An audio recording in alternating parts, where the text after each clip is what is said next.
Baik, Assalamualaikum warahmatullahi wabarakatuh. Karena sudah jam 8 lewat, kita akan mulai saja kuliah kita. Di pertemuan ke-7 ini, kita masuk ke materi rapat keadaan sistem kuantum. Namun sebelum kita mulai materi, mari kita berdoa dulu semoga kita diberi kemudahan dan kelancaran dalam memahami materi hari ini. Berdoa dipersilakan.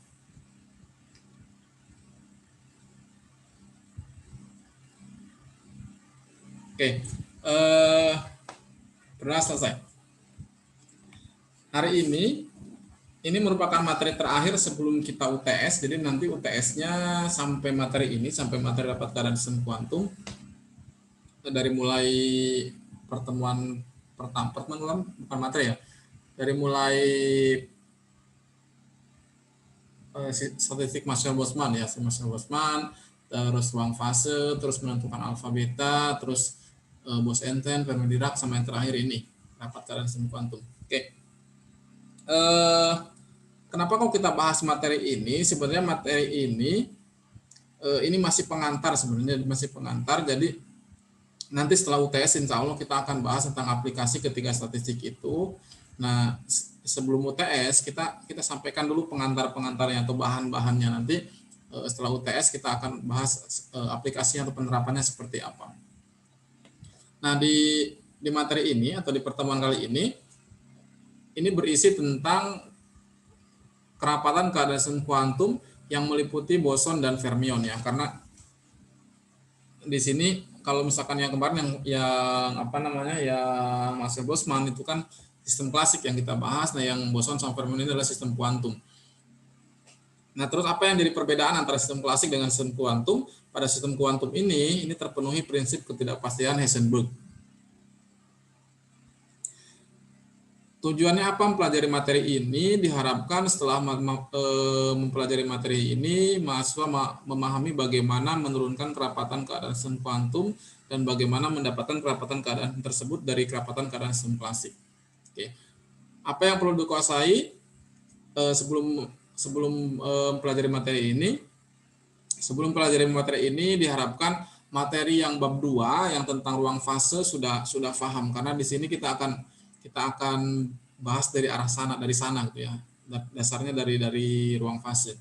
Oke. Kita masuk materi yang pertama. Di sini kita berangkat dulu dari ketidakpastian Heisenberg.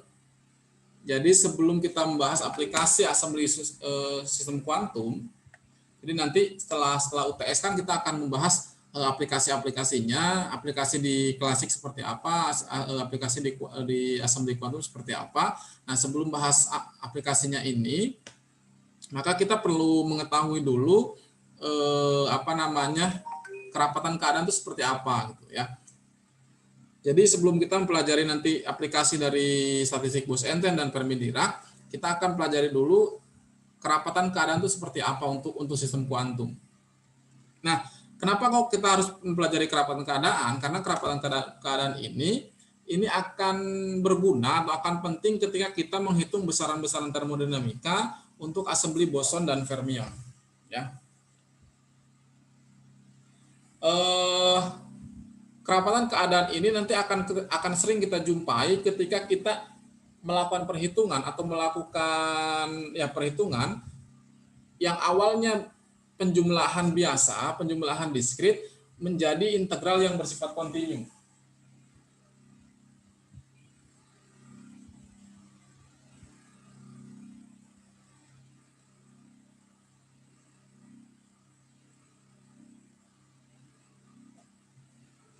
Sebentar ya, saya balas. Saya lanjutkan ya. Jadi kerapatan keadaan ini atau persamaan kerapatan keadaan ini nanti akan sering kita jumpai ketika kita melakukan analisis atau perhitungan yang awalnya kita melakukan perhitungan dengan penjumlahan yang bersifat diskrit itu berpindah ke integral yang bersifat kontinu, maka kerapatan keadaan ini akan sering kita jumpai di sana gitu ya. Nah, karena si partikel boson dan fermion ini merupakan partikel-partikel kuantum, maka prinsip-prinsip mekanika kuantum ini harus diterapkan. Salah satunya apa? Salah satunya itu adalah ketidakpastian Heisenberg. Ya, Heisenberg,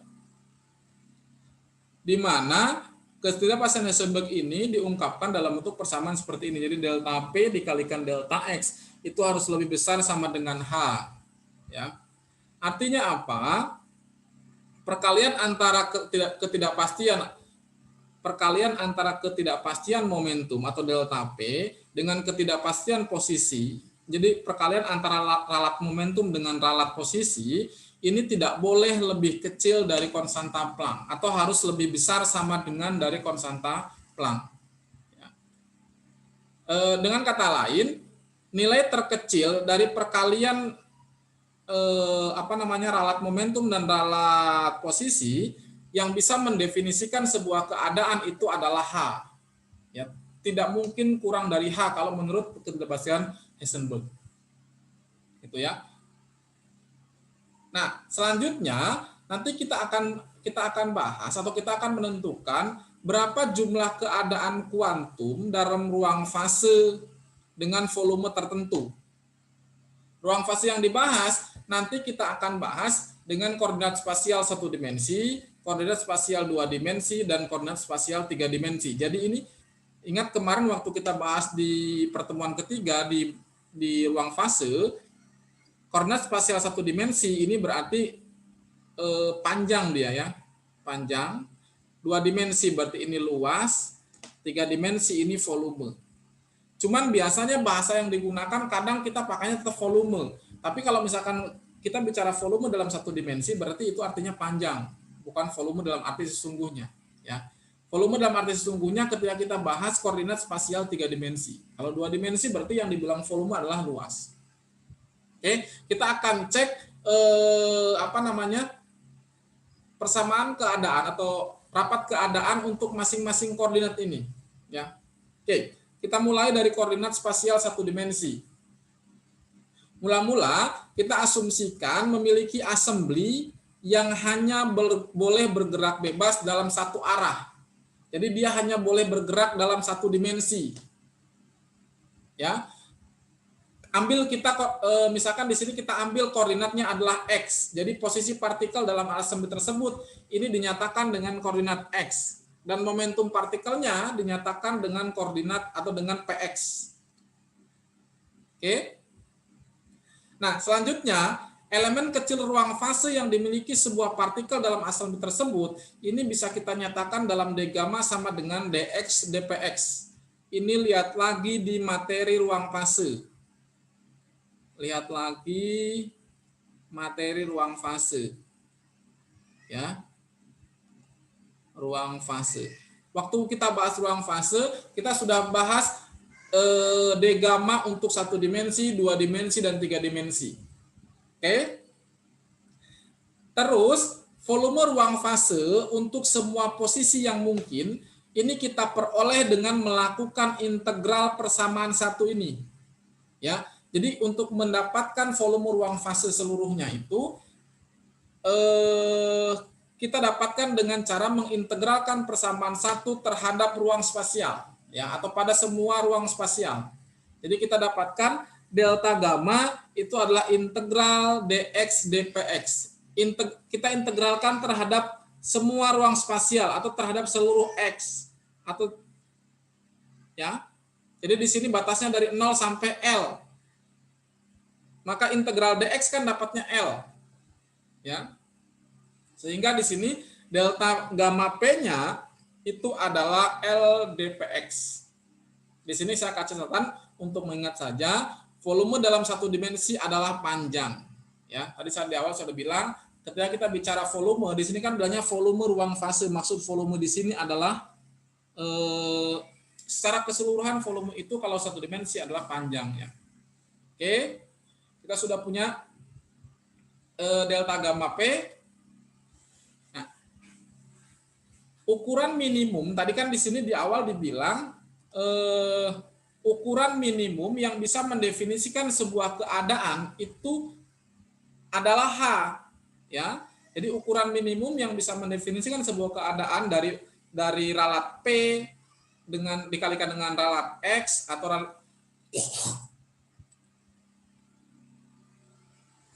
Oke, saya lanjutkan. Jadi di sini ukuran minimum ruang fase yang diizinkan oleh prinsip ketidakpastian Heisenberg itu adalah perkalian antara delta X atau ralat posisi dengan ralat momentum itu adalah sama dengan H. Karena tadi kita punya ketidakpastian Heisenberg ini adalah delta X dikalikan delta P ini harus lebih besar sama dengan H. Berarti minimumnya apa? Minimumnya adalah H. Oke, maka di sini delta gamma minimumnya adalah delta X dikalikan delta PX itu sama dengan H. Atau mendekati H sebenarnya. Ya. Atau sama dengan H lah ya. Sama aja lah ya. Oleh sebab itu, jumlah keadaan yang terdapat dalam elemen ruang fase itu adalah delta gamma P dibagi dengan delta gamma minimum. Ya.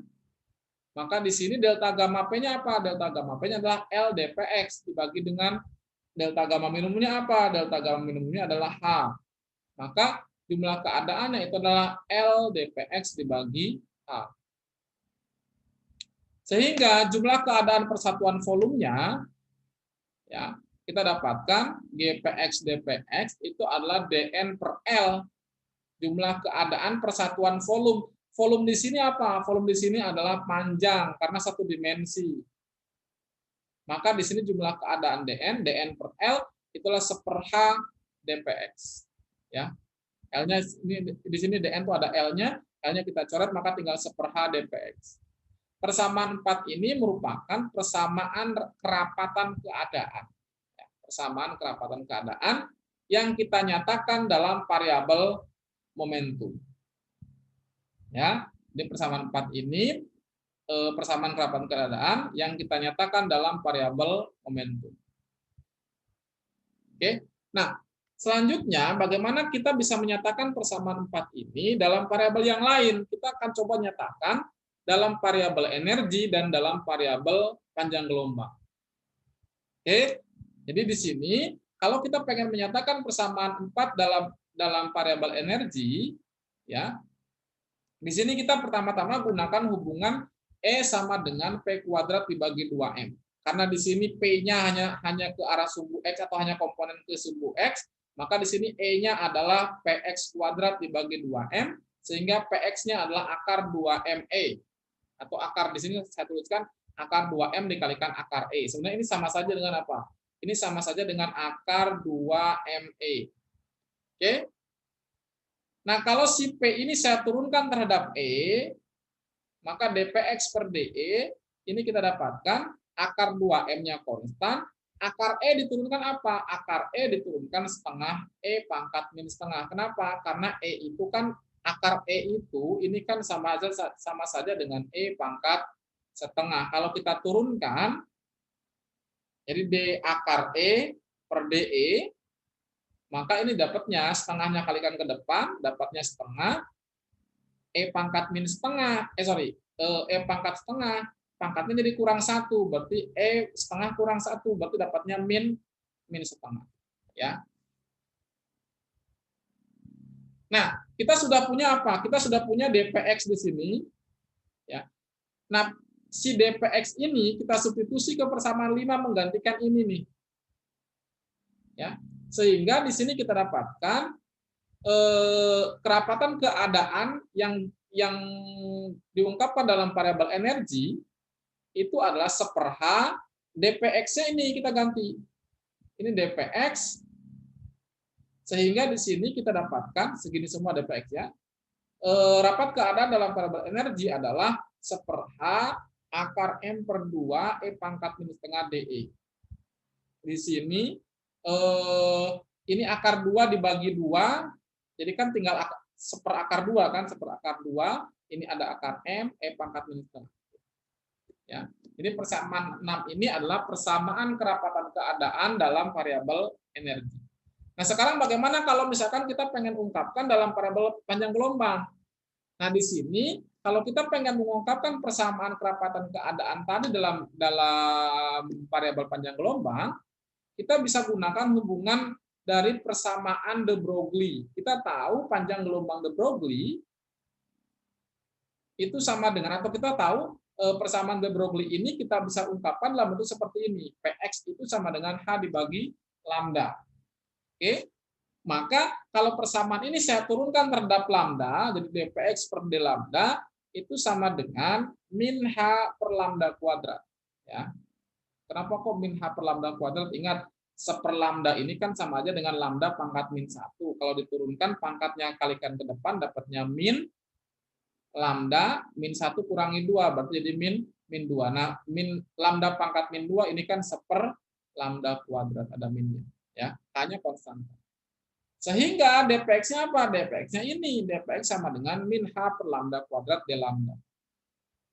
Kalau si dpx ini kita substitusi ke persamaan 4 untuk mengganti dpx di persamaan 4, dan kita menghilangkan tanda negatifnya, maka kita dapatkan rapat keadaan dalam variabel panjang gelombang itu sama dengan 1 per H, ini dari persamaan ini, persamaan 4 ada 1 per H-nya, dpx-nya kita ganti ini, tanpa memasukkan negatifnya, maka di sini kita dapatkan hanya kita coret seperlambda kuadrat dikalikan d lambda.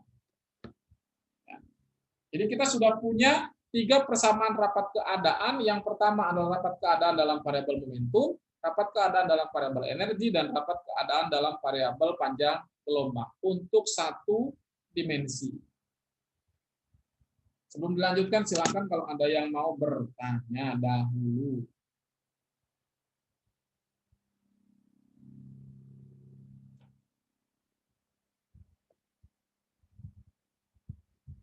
Nggak ada?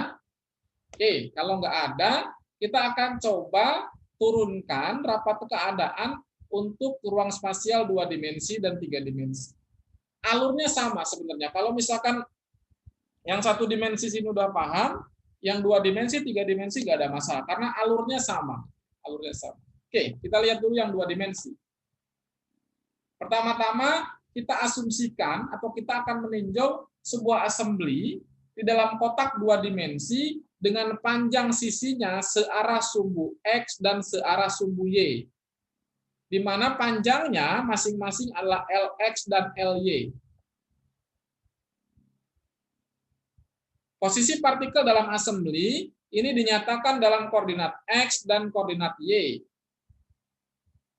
Momentum partikelnya memiliki 2 komponen karena 2 dimensi, yaitu Px dan Py.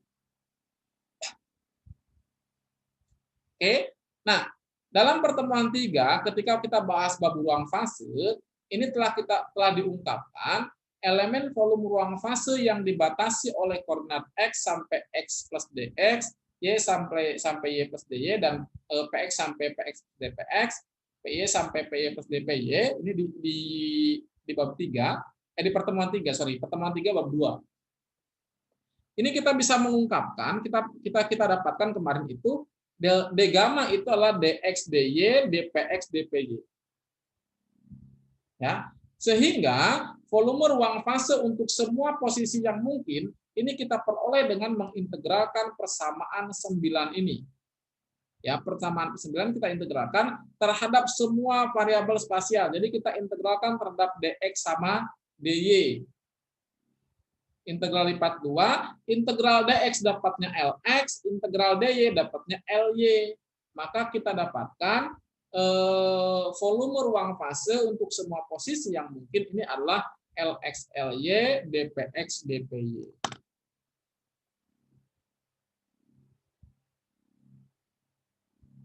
Seperti itu. Silakan kalau ada yang mau bertanya dahulu.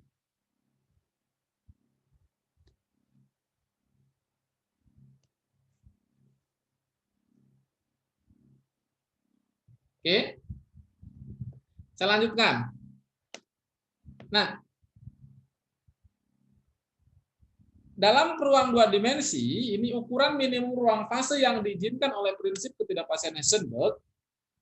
Tadi kita punya delta gamanya itu, delta gamma minimum yang diizinkan, di sini adalah delta X dikalikan delta PX, atau ralat posisi pada sumbu X dan ralat momentum pada arah X, dikalikan dengan ralat posisi pada sumbu Y dan ralat momentum pada sumbu Y. Yang ini kan sama dengan H, ini juga sama dengan H. Maka delta gamma minimumnya adalah H kuadrat. Nanti kalau 3 dimensi berarti H pangkat 3 gitu saja. Ya.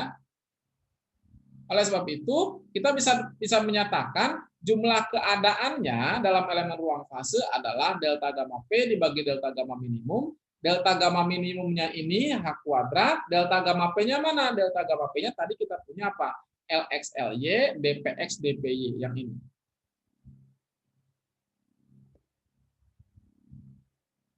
Sehingga kita bisa dapatkan, atau gini, persamaan 11 ini kalau kita lihat ini menyatakan jumlah keadaan, jadi Dn kan jumlah keadaan ya, jumlah keadaan dalam elemen momentum yang berada antara Px sampai Px plus dpx dan antara Py sampai Py plus dpy. Atau gini, persamaan 11 ini menyatakan jumlah keadaan dalam ruang momentum berbentuk persegi panjang yang sisinya adalah dpx dan dpy. Ya. Jadi persamaan ini itu adalah jumlah keadaan dalam ruang momentum berbentuk persegi panjang, di mana sisinya adalah dpx dan dpy. Oke. Nah, persamaan 11 ini yang menyatakan jumlah keadaan ini bisa kita ganti atau bisa kita nyatakan dalam bentuk lain, bukan kita ganti, bisa kita nyatakan dalam bentuk lain, di mana di sini ruang momentumnya itu bukan lagi dibatasi oleh persegi panjang ya dengan sisi dpx dan dpy, tapi di sini dibatasi oleh ruang momentum, oleh sebuah ruang momentum di mana batasnya itu adalah antara momentum total P sampai P plus dp. Ya. Jadi bentuknya apa? Bentuknya adalah cincin seperti ini. Ya. Di mana momentum totalnya ini, si P kan momentum total ini memenuhi hubungan seperti ini. Ya, P kuadrat sama dengan Px kuadrat ditambah Py kuadrat. Ya. Jadi elemen ruang momentum yang kita pakai sekarang, kalau tadi bentuknya dia kotak persegi panjang, sekarang adalah bentuknya cincin seperti ini. Ya. Cincin di mana jari-jarinya adalah P, ketebalannya adalah dp. Oke. Keliling cincinnya gimana? Keliling cincin ya kayak rumus keliling lingkaran biasa. Jadi K sama dengan 2πr kan. R-nya adalah apa? R-nya adalah P, maka keliling cincinnya adalah 2π dikalikan P. Oke. Sehingga luas cincinnya, kalau kita pengen mencari luas yang diarsir ini, ya, luas yang diarsir ini, kalau kita anggap dp-nya sangat kecil sekali, ya, dp-nya sangat kecil sekali, maka antara keliling luar dengan keliling dalam itu hampir sama, sehingga kalau ini kita potong terus kita gelar, maka bentuknya itu akan seperti persegi panjang. Ya, maka luas cincin kita bisa hitung dengan apa? Kelilingnya dikalikan tebalnya. Maka di sini KP dikalikan DP. Jadi kalau kita gelar tuh kan nanti bentuknya seperti ini sebenarnya. Nah, ya. Maka ini sama saja dengan apa? Panjang dikalikan tinggi, tingginya apa? Atau panjang kalikan lebar, lebarnya adalah DP, panjangnya adalah keliling. Maka luas cincin adalah KP DP atau 2πp DP. Nah, dengan mengganti dpx dan dpy pada persamaan 11, dpx dan dpy ini kan luas sebenarnya. Ya, elemen luas sebenarnya. Nah, sekarang kita ganti dengan ds. Ini kan juga sama luas juga. Ya. Luas sehingga persamaan 11 tadi yang ini bisa kita tuliskan, si ininya kita ganti dengan ds, ya. ds-nya apa? ds-nya ini, maka kita dapatkan persamaan 11 tadi adalah Lx Ly per H kuadrat ini tetap, dpx dp-nya kita ganti dengan apa? 2πp dp.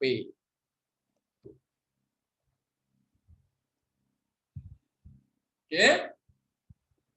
Kita sudah punya ini.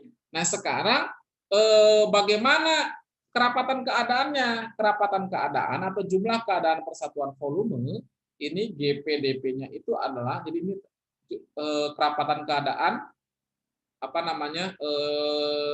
yang dinyatakan dalam variabel atau fungsi momentum atau yang dinyatakan dalam variabel momentum itu tinggal dn dibagi dengan Lx dikalikan Ly. Ini kan luasnya ini kan sebenarnya.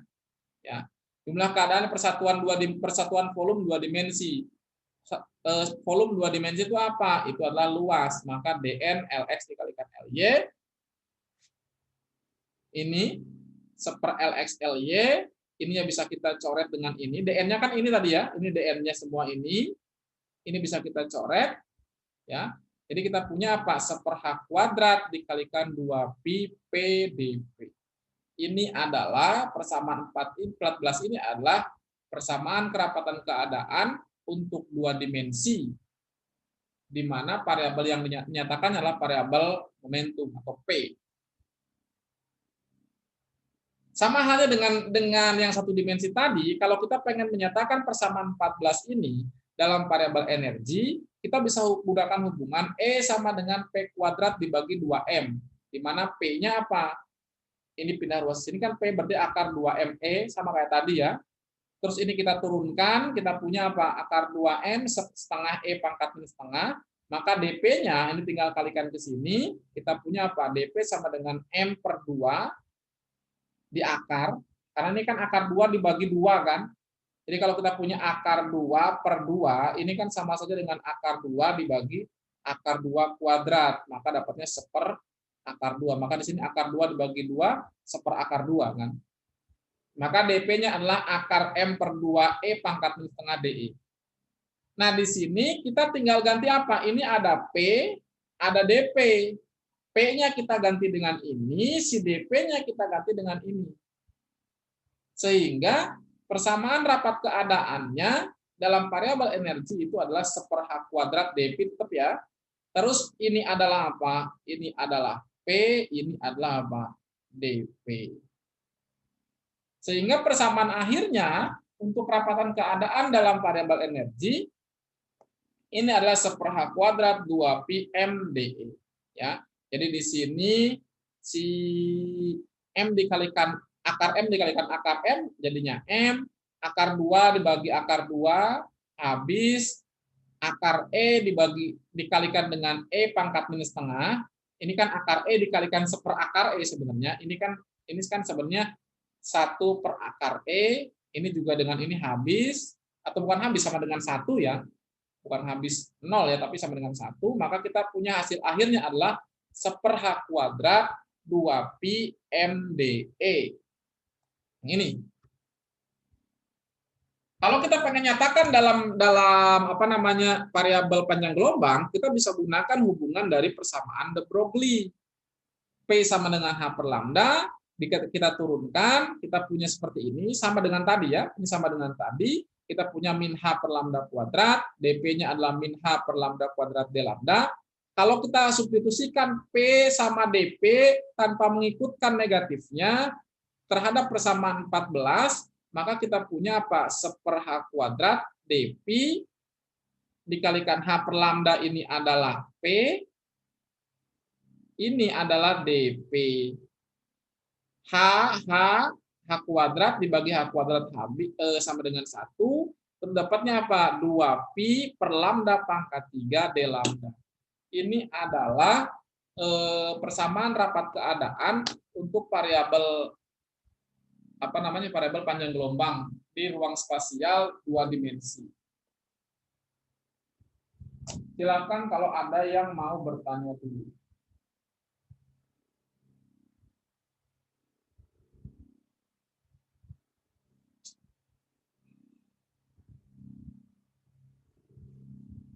Ada?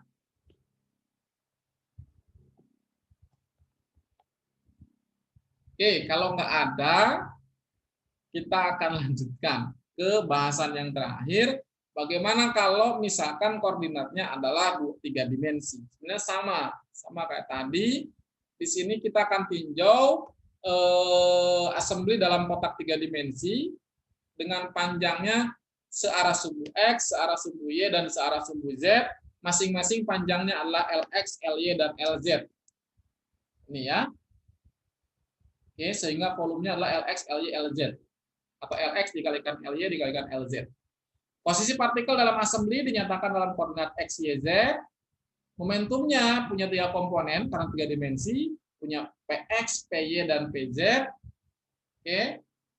Pada pertemuan ketiga di bab ruang fase, kita sudah mengungkapkan elemen volume ruang fase adalah D gamma itu sama dengan dx, dy, dz, dpx, dpy, dpz.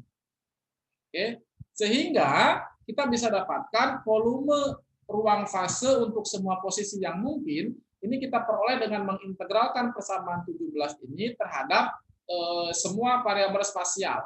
Jadi kita integralkan rangkap 3 di sini. Integral dx dapatnya lx, integral dy dapatnya ly, dan integral dz dapatnya lz. Sehingga delta gamanya adalah lx, ly, lz, dpx, dpy, dpz. Ya, ini adalah delta gamma dalam ruang momentum. Oke, atau volume ruang fase dalam ruang momentum. Oke. Terus dalam ruang 3 dimensi, ukuran minimum ruang fase yang diizinkan oleh prinsip ketidakpastian Heisenberg. Jadi kalau tadi 1 dimensi H, 2 dimensi H kuadrat, berarti 3 dimensi adalah H pangkat 3. Jadi di sini delta X, delta PX, delta Y, delta PY, dan delta Z, delta PZ. Ini H dikalikan H. Ya. Dengan demikian, jumlah keadaan yang terdapat dalam elemen ruang fase, dn-nya itu adalah delta gamma P dibagi delta gamma minimum, berarti Lx, Ly, Lz dibagi H pangkat 3, dpx, dpy, dpz. Oke, H pangkat 3 ini adalah delta gamma minimum. Nah, persamaan 19 ini menyatakan jumlah keadaan dalam elemen momentum atau jumlah keadaan dalam ruang momentum berbentuk balok dengan sisi dpx, dpy, dan dpz. Lebih gampangnya gitu, ya. Atau di sini jumlah keadaan dalam elemen momentum yang dibatasi sumbu x-nya adalah px sampai px plus dpx, sumbu y-nya py sampai p plus dpy, dan sumbu z-nya pz sampai pz plus dpz. Atau dengan kata lain, itu adalah ruang momentum berbentuk balok sebenarnya, di mana panjang sisinya adalah dpx, dpy, sama dpz. Oke. Nah, kalau misalkan persamaan 19 ini mau kita nyatakan dalam bentuk lain, dalam bentuk ruang momentum lain, kalau tadi kan yang 2 dimensi kita nyatakan dalam bentuk lingkaran dan kotak, sekarang kalau ini kita nyatakan dalam bentuk yang lain gitu, bukan bentuknya balok, tapi bentuknya apa? Kulit bola. Oke. Jadi di sini kita akan menyatakan jumlah keadaan di mana elemen ruang momentumnya ini dibatasi oleh momentum total dan atau sampai P plus dp. Ya. Ini batas momentumnya, di mana momentum totalnya ini memenuhi P kuadrat sama dengan Px kuadrat ditambah Py kuadrat tambah Pz kuadrat. Nah, elemen ruang momentum yang dimaksud adalah kulit bola tadi yang saya bilang ya. Di mana kulit bola ini dia punya jari-jarinya P, ini jari-jarinya. Ini meskipun gambarnya hampir sama, tapi ini 3 dimensi ya, 3 dimensi. Kalau tadi kan cuma Px sama Py, sekarang ada Px, Py sama Pz. Ini bentuknya bola, kulit bola. Kalau tadi kan bentuknya cincin. Ya, jadi kita punya kulit bola dengan jari-jari P dan ketebalannya adalah dp. Oke. Terus bagaimana luas kulit bolanya? Luas kulit bola atau luas permukaan bola itu adalah 4pi P kuadrat. Ya. Sedangkan volume kulit bolanya, kalau si kulit bola itu kita kupas, maka kita akan dapatkan volumenya itu adalah, kan kalau mencari volume itu paling gampang itu adalah kalau misalkan antara alas sama tutupnya sama, itu adalah luas alas dikalikan tinggi. Kalau sini tebalnya si dp-nya ini sangat kecil sekali, maka jari-jari luar atau kulit luar dengan kulit dalamnya kan hampir sama, atau perbedaannya bisa kita abaikan, sehingga di sini volume kulit bola ini bisa kita tuliskan sebagai apa? Luas alas dikalikan tinggi. Luas alasnya apa? Luas alasnya adalah luas kulit bola. Dikalikan tingginya apa? Tingginya tebalnya. Maka di sini volume kulit bolanya adalah SP dikalikan dp. Ya. Atau S dikalikan dp. SP-nya adalah 4pi P kuadrat dp. Ya. Nah, dengan kita mengganti ini kan volume sebenarnya. Elemen volume sebenarnya Ini kita ganti dengan apa? Ini kita ganti dengan DVP. Maka kita punya apa? DN-nya adalah LX, LY, LZ per H pangkat 3. Nah, si DPX, DP, DPZ-nya kita ganti dengan ini. Ini kan DV yang ini. Oke, jadi kita punya sekarang persamaan 21 adalah apa namanya? Jumlah keadaan, ya, jumlah keadaan di mana ruang momentumnya berbentuk kulit bola. Ya. Nah, terus bagaimana kerapatan keadaannya? Kerapatan keadaannya di sini ya, jumlah keadaan persatuan volume ya. Jumlah keadaannya dN, volumenya adalah LX, LY, LZ. Sehingga di sini kita dapatkan seper LX, atau ini kan volume ya, seper LX, seper LY, seper LZ, yang ini nih, DN-nya mana? Ini kan DN-nya semua nih. DN-nya semua. Ini bisa kita coret, maka kita dapatkan apa? Seper H pangkat 3 dikalikan 4pi P kuadrat dP. Jadi persamaan dua-dua ini adalah persamaan kerapatan keadaan yang dinyatakan dalam variabel momentum untuk ruang spasial 3 dimensi atau untuk koordinat spasial 3 dimensi. Nah, sekarang kalau misalkan pengen menyatakan dalam variabel energi, prosesnya sama dengan yang 1 dimensi dan 2 dimensi. Kita gunakan hubungan E sama dengan P kuadrat dibagi dengan 2M. Maka P-nya adalah akar 2ME. Akar 2ME, kita turunkan di sini dP per DE-nya adalah akar 2M dikalikan setengah E pangkat min setengah.